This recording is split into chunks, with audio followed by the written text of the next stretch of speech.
Selamat siang. Siang, Dok. Siang ya. Karena dokter mungkinnya sudah ada di sini, teman-teman kenalin, ini ada pembicara speaker kami dari Rumah Sakit Onkologi juga untuk kanker serviks. Ada Dokter Pungki Mulawardana, spesialis obstetri, ginekologi, konsultan onkologi. Benar ya, Pak? Oke, Pak Dok. Pak Dokter, Betul. mungkin bisa dimulai untuk seminar kanker serviksnya. Ya, terima kasih banyak. Selamat siang ya, selamat siang, salam sejahtera buat semua. Saya izin share screen dulu ya sebenarnya. Ya, silakan, Pak.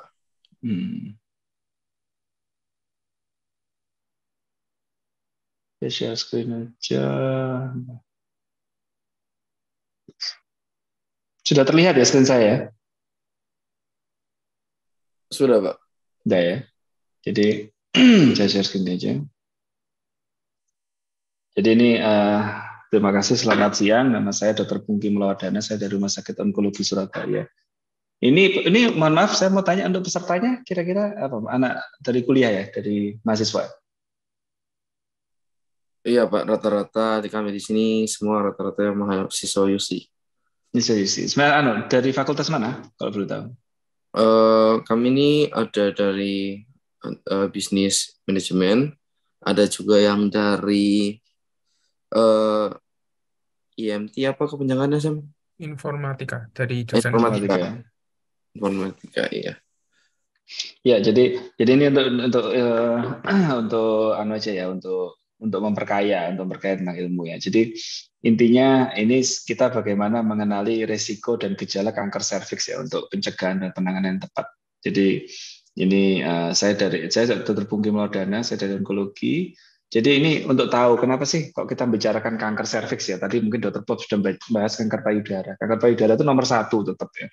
Itu paling banyak pada wanita. Kanker serviks nomor 2 pada wanita. Jadi sebenarnya ada banyak kanker yang lain, entung telur, rahim dan segala macam. Semua organ tubuh di manusia itu bisa jadi kanker. Itu kata kuncinya. Nah, tapi untuk breast sama serviks ini perhatian khusus kita untuk para wanita. Nah, untuk breast tadi sudah dijelaskan. Nah, untuk serviks ini juga angkanya cukup tinggi ya. Dan ini juga bisa menyerang pada semua usia. Jadi bahkan sekarang mulai banyak pada usia muda. Ada kalau misalnya untuk adik-adik sekalian, ini saya panggil adik-adik aja. Saya juga kebetulan dosen di UNER. Untuk adik-adik sekalian mungkin berpikir bahwa kanker ini penyakitnya orang tua. Tapi sebenarnya ini bisa menyerang pada semua orang, pada semua kelompok usia ya. Nah, kalau kondisi di Indonesia ini setiap 2 jam ada 3 pasien baru dan setiap 1 jam ada pasien meninggal karena kanker serviks. Jadi cukup tinggi. Dan ini deteksinya terlambat. Jadi kalau sebenarnya kanker serviks ini bisa dicegah. Nanti saya bahas di belakang. Tapi intinya adalah kalau misalnya pasien kanker serviks datang dengan keluhan, apakah itu pendarahan atau keputihan, maka 70%-nya itu sudah stadium lanjut. Stadiumnya stadium 2, stadium 3. Di mana ada kesembuhannya lebih jelek. Nah, sebenarnya kanker serviks ini bisa dicegah dengan cara 2 hal. Nanti saya jelaskan di belakang, vaksinasi dan pap smear. Nah, vaksinasi ini masih kendala, masih cukup mahal. Sekarang sudah mulai masuk di program pemerintah untuk sekolah anak SD ya. Mungkin ada beberapa adik-adik yang sudah pernah disuntik. Nah, tapi kalau mungkin sudah miss skip itu ya harus biaya sendiri ya. Vaksin ini sangat penting. Nah, kemudian cara pencegahan kedua dengan cara pap smear. Pap smear ini sangat rendah. Di Indonesia ini angkanya 5%. Jadi hanya 5% yang rutin pap smear. Nah, kenapa kok sangat rendah? Karena ya ini takut, malu, nggak tahu ya. Harapannya dengan acara gini sudah tidak ada lagi istilah tidak tahu. Terus tunggu ada gejala baru periksa. Nah, ini tadi padahal kalau sudah ada gejala, 70%-nya sudah stadium lanjut ya. Jadi jangan menunggu gejala. Nah, kalau kita melihat stadium itu adalah perluasan dari penyakit. Jadi stadium 1 itu masih di mulut rahim, stadium 1A, 1B, 2 itu sudah ke organ sekitarnya, 3 itu sudah organ panggul, stadium 4 sudah penyebaran jauh, metastase, sampai ke paru-paru, sampai ke liver. Semakin tinggi stadium, itu kesembuhannya jelas semakin jelek. Nah, jadi kalau orang melakukan deteksi dini, harapannya bisa mencegah orang tidak kena kanker, Atau kalaupun ketahuan pada stadium awal, ini kita bisa melakukan terapi sehingga kesembuhannya lebih bagus. Kalau stadium lanjut, kalau stadium awal kita bisa operasi. Kalau stadium lanjut kita harus kemoterapi sama radioterapi. Seperti itu. Jadi gejalanya itu kalau stadium awal nggak ada keluhan, tapi pada stadium lanjut baru dia ada keluhan. Biasanya ada pendarahan postcoital bleeding, ya, pendarahan setelah senggama, keputihan yang berbau dengan nyeri perut. Bukan berarti bahwa kalau semua ada keluhan seperti ini pasti kanker serviks, tapi keluhan seperti ini bisa mengarah kanker serviks. Jadi contoh-contoh tokoh kanker serviks yang yang kena kanker ya, ada beberapa sudah meninggal, Julia Perez ya, Eva Peron dan segala macam. Jadi banyak, semua orang bisa kena. Nah, kalau kita ngomong serviks itu gini, ini organ kandungan ya. Ini rahim. Terus indung telur sebelah kanan, sebelah kiri. Ini mulut rahim, ini vagina. Nah, prinsipnya sebenarnya semua organ ini bisa kena kanker. Nah, kalau untuk lihat, dok saya pengen lihat kondisi rahim sama indung telur saya, dengan USG bisa kita melakukan USG. Tapi kalau mulut rahim itu memang mau nggak mau harus dicek lewat vagina. Jadi harus buka celana, kita memasukkan namanya spekulum, kita membuka vaginanya. Nah, jadi serviks ada beberapa istilah ya, serviks atau leher rahim atau mulut rahim itu organ yang sama. Jadi serviks ini adalah serviks ini adalah organ yang dia berhubungan langsung dengan dunia luar. Jadi ini vagina atau liang senggama ya. Nah, ini serviks. Jadi kalau orang sudah seksual aktif punya risiko kena kanker serviks. Nah, apakah kanker itu? Kanker adalah suatu kondisi di mana sel-sel di serviks ini mengalami perubahan sifat ya, akhirnya menjadi sel yang ganas. Sel ganas artinya semua sel di tubuh kita itu bisa membelah diri, kalau sudah tua dia mati. Jadi sama seperti manusia. Kalau perubahan kanker itu dia mengalami perubahan sedemikian rupa sehingga selnya membelah diri tanpa terkendali. Yang harusnya tua mati, nggak mati-mati, akhirnya selnya banyak sekali, dan sel ini bisa menyebar ke organ lain dan bisa merusak organ-organ tersebut, dan bisa menyebabkan kematian. Gitu ya. Nah, kanker serviks ini sangat unik karena dia bisa dicegah. Bisa dicegah kenapa? Karena salah satunya kita tahu penyebabnya. Penyebabnya adalah virus namanya human papilloma virus. Ini adalah virus yang sangat sering terjadi, dan ini untuk bisa mengenai ke serviks harus ada transmisi dengan kontak langsung. Jadi dengan cara apa? Dengan cara melalui hubungan suami istri. Saya rasa adik-adik di sini kan belum nikah ya, mungkin usia segini ya, mungkin ada yang sudah menikah. Tapi intinya adalah semua wanita yang melakukan hubungan seksual, menikah dan melakukan hubungan seksual, atau melakukan hubungan seksual ya, itu punya resiko untuk terkena infeksi HPV dan punya resiko untuk terkena kanker serviks. Jadi itu kata kuncinya. Baik, mohon maaf ya, baik dia monogami, cuma satu pasangan seksual, atau poligami, banyak pasangan seksual. Jadi seperti kita ketahui sekarang, saya juga tidak menutup kemungkinan bahwa sekarang ini angka seksual premarital seks itu tinggi dan angka multiple seksual itu juga tinggi.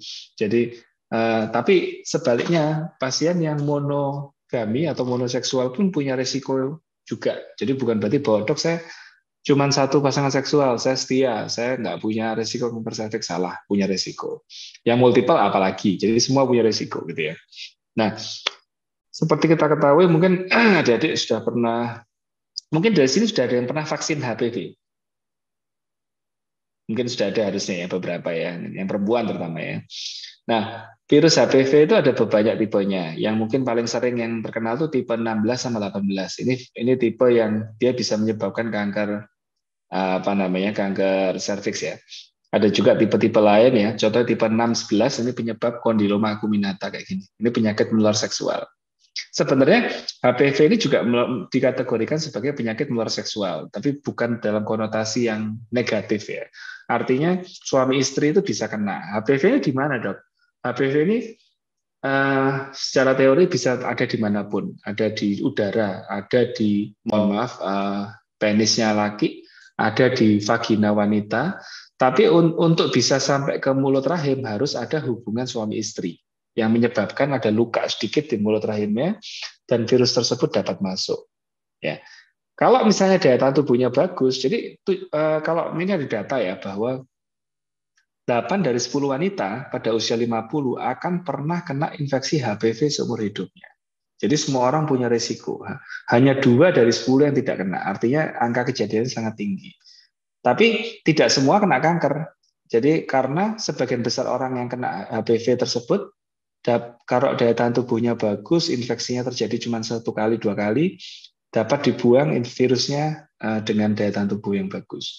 Tapi kalau infeksi terjadi terus-menerus pada kelompok faktor risiko, misalnya orang yang multiple sexual partner, HIV, imunnya jelek, dan segala macam, merokok itu juga faktor risiko, anak banyak juga faktor risiko, maka virus tersebut dapat berkembang biak, akhirnya menjadi perubahan menjadi kanker. Itu sebagai contoh.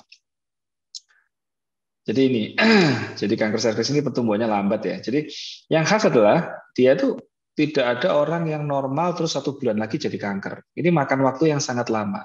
Jadi sel normal ini kalau kena infeksi HPV ya, maka harusnya dibuang sendiri. Kalau dia nggak dibuang, maka virus tersebut dapat memperbanyak diri dan akan menjadi perubahan namanya lesi prakanker.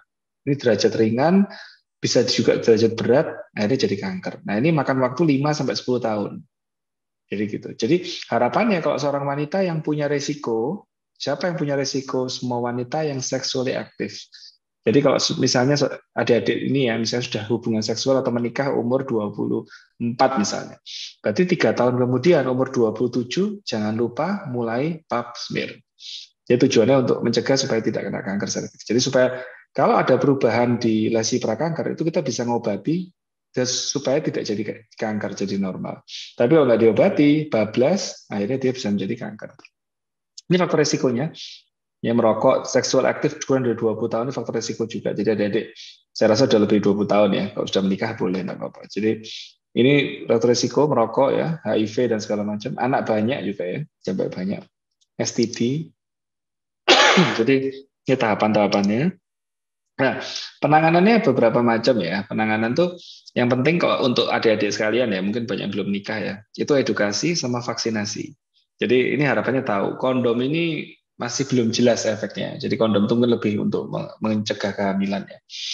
Jadi vaksinasi. Jadi bagi para teman-teman, terutama wanita yang belum vaksin, vaksin ini lebih baik diberikan pada orang yang belum menikah atau belum hubungan. Kalau sudah menikah, sudah hubungan juga boleh, tapi efeknya tidak sebagus itu. Nah, bagi orang yang sudah menikah 3 tahun, jangan lupa pap smear, IVA atau pemeriksaan HPV DNA. Nah, ini ya semoga tidak mengalami ini. Jadi kalau misalnya memang sudah kena kanker baru terpaksa operasi, kemoterapi atau radiasi, tergantung dokternya ya. Jadi harapannya kalau sebelum nikah ini, kalau sudah menikah deteksi dini ya, tidak perlu ke sini. 3 tahun setelah hubungan seksual pertama. Macam-macam tesnya macam-macam ya, bisa dengan IVA. IVA ini kalau mungkin menggunakan fasilitas BPJS ya, bisa dilakukan di puskesmas ya. Tapi yang ideal ya, standar dunia adalah 2, pap smear ya, dan infeksi HPV testing ya, HPV testing. Jadi HPV testing itu bisa digunakan dua-duanya, ini sangat akurat. Jadi kalau misalnya ibaratnya, dok, ini gimana sih dok pemeriksaannya? Pemeriksaan itu seperti swab COVID ya, tapi dilakukan pada serviks gitu ya. Jadi kita cuma mengambil usapan di selnya aja. Jadi usapan di sel. Sakit nggak? Enggak. Ya mungkin agak nggak nyaman ya, karena vagina dibuka menggunakan spekulum cocor BB. Nah, jangan lupa 3 tahun setelah hubungan seksual pertama. Jadi misalnya, mungkin adik-adik ini masih belum nikah, jangan lupa nanti kalau sudah menikah, apa istrinya diingatkan ya, kemudian orang tuanya juga harus diingatkan ya, dan segala macam. Jadi ini edukasi yang sangat penting. Nah, jadi tesnya macam-macam, mungkin ya kalau gold standarnya ya pap smear ini, yang liquid base ini, di onkologi sudah bisa ya, sama HPV testing ini di onkologi sudah bisa. Jadi ini 2 pemeriksaan yang standar, bisa dikerjakan bersamaan. Kalau HPV testing ini di atas 30 tahun, kalau ini di bawah 30 tahun sampai seterusnya. Nah, terus kemudian ya pap smear ada yang salah juga, tapi secara umum sangat bagus ya. Jadi 9 dari 10 kasus pap smear itu bisa dicegah dengan regular pap smear. Jadi dengan pap smear rutin harusnya bisa mencegah. Nah, itu. Jadi kalau di negara barat ini rekomendasi screeningnya 21 tahun karena rata-rata mereka umur 17-18 sudah seksually aktif. Jadi 3 tahun setelahnya umur 21 sudah harus pap smear tiap 3 tahun sekali. Kalau di atas 30 tahun itu bisa HPV sama pap smear tiap 5 tahun, terus kemudian di atas 65 tahun, 70 tahun itu sudah nggak perlu. Gitu ya. Jadi ini skenario kita di Hoki ya, sama. Jadi screeningnya 2 pap smear sama HPV testing tadi. Jadi menggunakan ini ya. Jadi ini skemanya. Jadi serviksnya dibuka, terus kemudian di swab, diputar 360 derajat, terus kemudian diperiksa ke tabung periksa. Jadi seperti ini ya. Jadi persiapannya pokoknya tidak sedang haid ya, dan tidak melakukan hubungan seksual paling enggak ya, sekitar 2 hari lah, dan tidak melakukan pengobatan di daerah vagina. Jadi ini bacaan pap smear ya. Kalau kelas 5 ini kanker, 3 sama 4 ini lesi prakanker, kalau 1 sama 2 ini normal. Jadi ini pemeriksaan HPV testing. Nanti kalau misalnya masalah interpretasi segala macam nanti bisa didiskusikan dengan dokter yang merawat ya. Ini kolposkopi di onkologi juga ada. Jadi kalau misalnya pap smear sama HPV positif, nanti ada pemeriksaan tambahan. Tapi kalau negatif, artinya serviksnya normal, kita evaluasi lagi 3 sampai 5 tahun. Nah, kemudian vaksin. Vaksin juga sangat penting. Ini sebagai gambaran bahwa di negara barat itu negara barat seperti Amerika dan segala macam ya, Eropa itu kan mereka sudah pemerintah sudah dari dulu mengaplikasikan pemberian vaksinasi HPV. Dan sekarang hasilnya memang kanker serviks di negara barat ini sudah mulai langka, jadi sudah mulai habis. Sedangkan di Indonesia masih cukup tinggi. Jadi ternyata dari data beberapa penelitian, kenapa saking rendahnya itu karena vaksinasi HPV itu sudah sangat bagus. Jadi artinya vaksin itu sangat penting, itu adalah elemen nomor 1 untuk mencegah kanker serviks. Jadi saya mohon dengan sangat, mungkin teman-teman ini kan ya saya anggap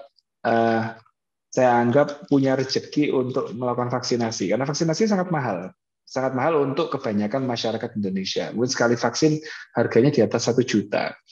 Kadang-kadang kalau ada paket bisa lebih murah gitu ya. Tapi mungkin untuk sebagian besar orang masih susah.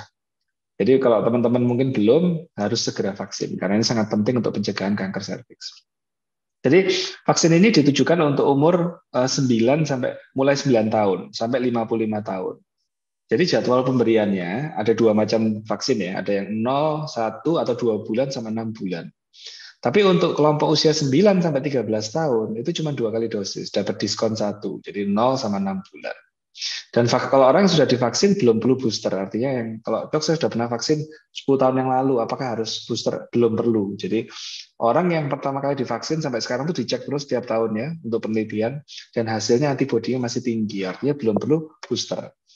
Tidak boleh hanya kalau hamil atau alergi, karena ada beberapa orang alergi jarang sekali, mungkin itu juga nggak boleh, atau kalau hamil. Jadi kalau misalnya hamil, dia dipending sampai setelah melahirkan. Jadi mungkin ini penting untuk diingat ya, bahwa kanker serviks kanker yang banyak menyebabkan kematian pada wanita, dan sering didiagnosis stadium lanjut. Jadi sangat penting buat kita untuk mencegah. Mencegahnya adalah dengan edukasi seperti ini, harapannya mungkin kalau teman-teman dapat info, nanti ada teman yang lain diingatkan, saudara di rumah ya, dan segala macam untuk melakukan vaksinasi dan deteksi dini dengan pap smear plus HPV 3 tahun setelah hubungan seksual pertama. Kalau ini lebih awal lebih bagus. Jadi kalau untuk kelompok mahasiswa sudah bagus ya. Jadi mungkin ini nanti silakan kalau misalnya ada pertanyaan, saya tunggu. Ini saya tutup dulu sebentar ya. Oke, silakan kalau ada pertanyaan. Terima kasih Pak Dok. Teman-teman, apa ada yang mau bertanya? Permisi, saya mau bertanya, kalau banyak yang sudah melakukan seks di luar nikah di bawah 20 tahun, bagaimana Dok? Iya.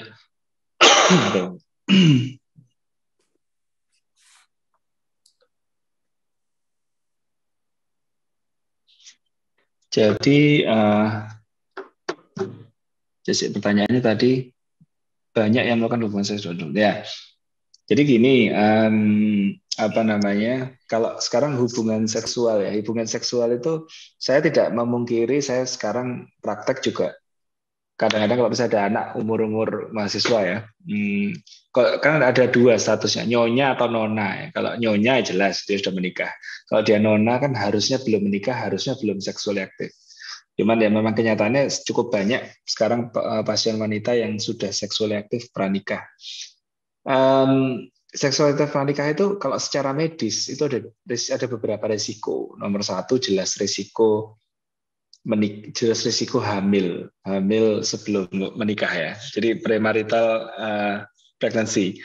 di beberapa negara lain, negara maju mungkin ada beberapa yang kalau saya pacaran, saya hamil, saya kuret legal, tapi di Indonesia itu ilegal ya. Saya rasa ini negara yang beragama dan saya rasa agama manapun juga akan melarang untuk tindakan seperti itu. Jadi itu faktor itu resikonya. Jadi kalau memang terpaksa melakukan ya jangan lupa kontrasepsi. Dan saya tidak mengendorse, tapi kalau terpaksa melakukan jangan lupa kontrasepsi. Nomor 2, resiko penyakit menular seksual.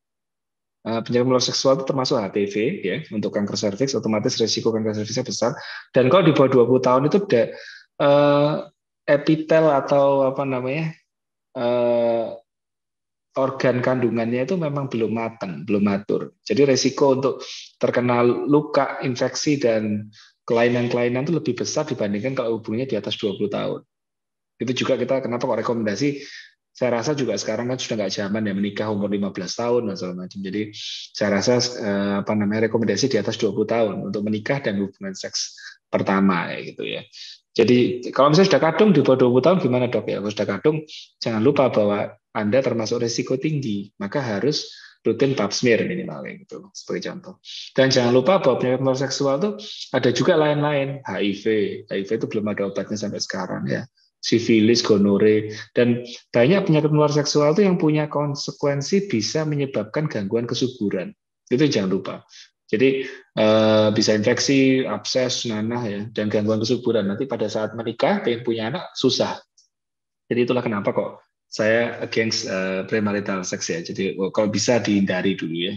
Saya rasa agama juga sangat berperan penting untuk ini. Saya rasa kita masih negara beragama, lain sama negara barat ya. Terus pertanyaan kedua mungkin kalau semisal perempuan terkena kanker serviks diangkat. Nah, tergantung dari stadiumnya. Kalau misalnya stadium awal justru malah bisa dioperasi, harus diangkat. Saya ada beberapa pasien umur 30-an, muda 20-an bahkan terpaksa diangkat karena kena kanker. Makanya konsep kita adalah mencegah supaya tidak kena kanker dengan cara IVA dan pap smear HPV testing tadi. Jadi kalau misalnya dicek rutin, tidak perlu jadi kanker, bisa diobati supaya tidak jadi kanker. Kalau sudah pengobatan kanker, ya harus diangkat. Kalau nggak diangkat gimana? Bisa menyebar, bisa meninggal. Jadi kita kan lebih baik mencegah daripada kita mengobati ya. Terus kemudian pertanyaan berikutnya, menyebar dengan cepat. Semua kanker bisa menyebar dengan cepat. Jadi kalau dari normal menjadi kanker butuh waktu yang lama, tapi sekali dia kena kanker bisa menyebar dengan cepat, jadi harus terapi lebih cepat. Gitu ya. Mungkin itu. Oke, Dokter Pungki. Saya mau tanya dok, kalau misalnya kanker serviks ini ya, untuk wanita ini bisa menyebabkan kemandulan nggak? Jadi kalau orang sudah kena kanker, itu kan kita harus terapi, tergantung stadiumnya. Kalau stadium awal kan malah operasi radikal, itu bisa otomatis kan bisa mandul. Kemudian kalau misalnya stadium lanjut, radiasi juga bisa menyebabkan gangguan kesuburan. Jadi semua kondisi tersebut bisa menyebabkan gangguan. Makanya penekanan saya adalah pencegahan.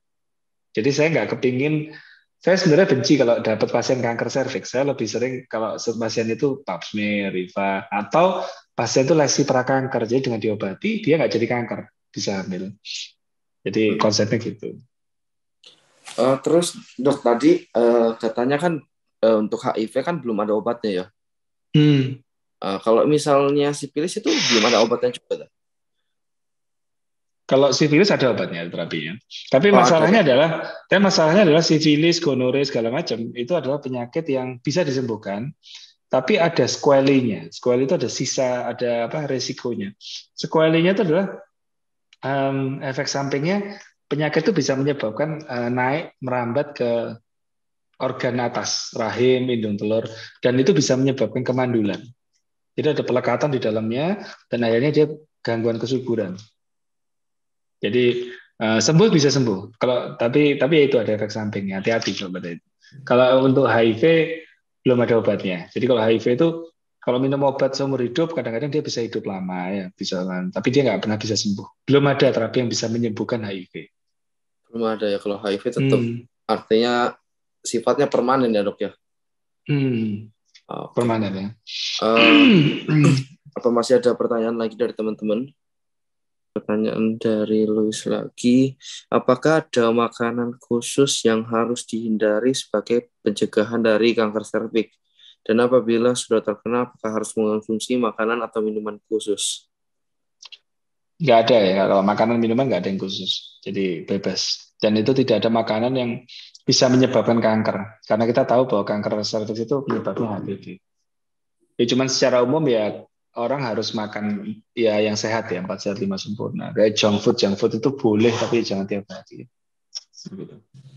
Olahraga, jangan lupa olahraga itu juga sangat penting ya. Saya kadang-kadang ada beberapa orang itu yang tidak dibiasakan dari muda olahraga. Tolong biasakan mumpung masih muda ini olahraga, punya kebiasaan yang bagus, sepeda, berlari, berenang, nge-gym, apapun lah. Itu juga saya rasa sangat sangat membantu ya untuk gaya hidup sehat.